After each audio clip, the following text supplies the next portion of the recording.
toute la semaine, c'est Emmanuel, le chef du Manoir au Lac, qui s'occupe de nous. On va réaliser la 4e recette de cette semaine, donc il est parti sur un soufflé à la truite.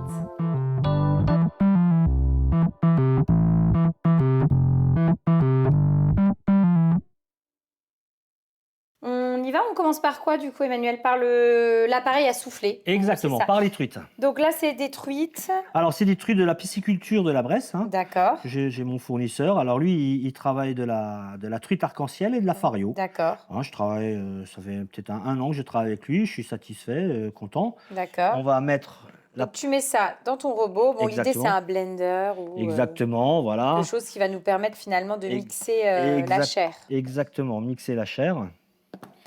On va... Alors, les proportions, c'est 600 g de chair. Oui. 300 de crème. D'accord. 300 g de sel, 300 g de crème. Oui. J'ai 600 g plus 300 g de crème plus 150 de beurre. Oui. Je suis à peu près à 1 kg, 1 kg 100. D'accord. Et à raison, je mets 12 g de sel au kilo et 2 g, 2 g 5 de poivre. D'accord.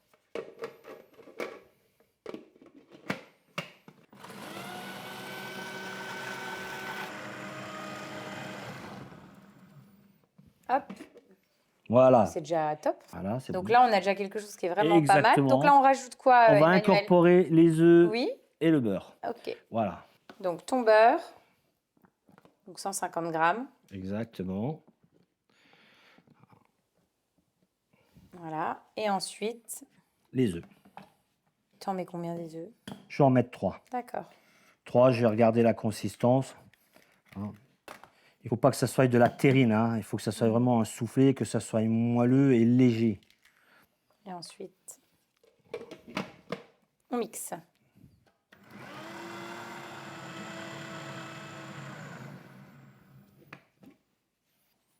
Voilà. Donc là, c'est bon? Exactement, on a un bel appareil. Et ce qu'on va faire encore avant de le mouler, on va le passer au tamis. D'accord.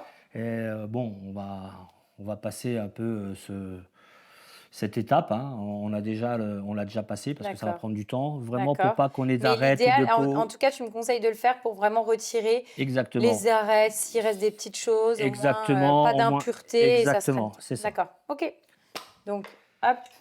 Voilà. Bon, nous, là, on utilise la bombe, c'est exactement, hein, voilà, il ne faut pas hésiter. Là, c'est bien. Voilà, pour que ça se démoule très bien. Donc voilà. ça, c'est bon, c'est beurré. Et là... Donc là, tu vas tout simplement... Voilà, je vais le lisser, le tamiser pour pas qu'il y ait d'air. Hein. Tu appuies. Voilà, j'appuie et je lisse après. Hein. Bon, alors en moyenne, là, sur une petite dariole comme ça, là, j'arrive à mettre 120, 150 grammes de matière. Et après, on va le passer au four au bain-marie à 180. D'accord. Pendant combien de temps? 20 minutes. Ok. Donc là, au bain-marie, hein? Exactement.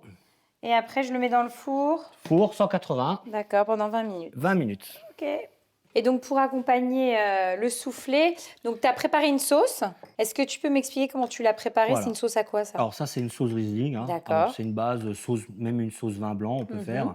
L'agrémenter avec l'alcool blanc qu'on veut. Hein. Pas trop sucré non plus. Et là, alors j'ai pris les arêtes de mes truites avec une petite garniture aromatique que j'ai fait suer avec un peu de beurre, un peu de poivre.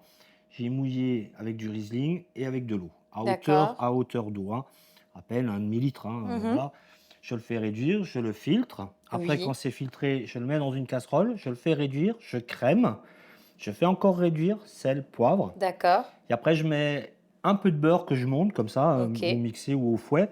Et une petite goutte encore de Riesling en dernier pour rehausser encore le goût. Ok, super. Et donc, ça permettra d'accompagner notre soufflé. Dès que c'est cuit, on n'a plus qu'à dresser et à goûter. Un petit fond de légumes. Hein. Alors, des légumes croquants. Voilà, des légumes croquants.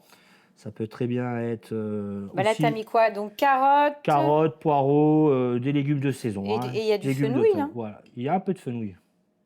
Bien. On met la sauce, comme ça on peut bien voir le soufflé.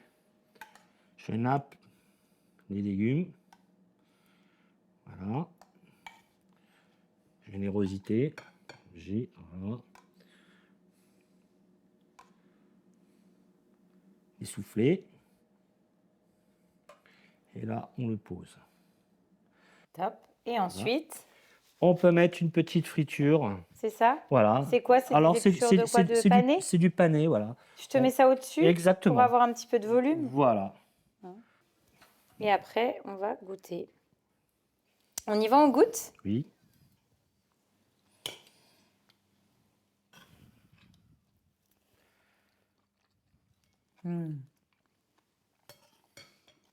C'est très très bon. En fait, ce qui est sympa, c'est effectivement ta petite sauce qui apporte vraiment toute la gourmandise. Et ce que j'aime beaucoup, c'est que tu manges du poisson, mais tu vois, sur un format un peu plus original. Exactement. Que simplement, même si c'est très bon, un bon poisson bien cuit sur peau.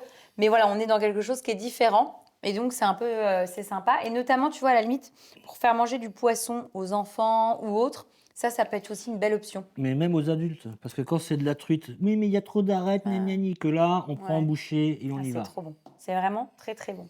Belle recette. Merci. On fait quoi ensuite, Emmanuel? On attaquera sur une pavlova aux fruits d'automne, avec différents fruits de saison, pochés avec du safran de pailloux et accompagné d'une pavlova. Voilà, on va faire les meringues et puis on va faire le petit montage avec ces fruits de saison. D'accord. Et c'est Lucas donc qui va faire ça avec nous. Exactement, Lucas. Donc, tu vas lui donner ton tablier, il va venir cuisiner avec moi.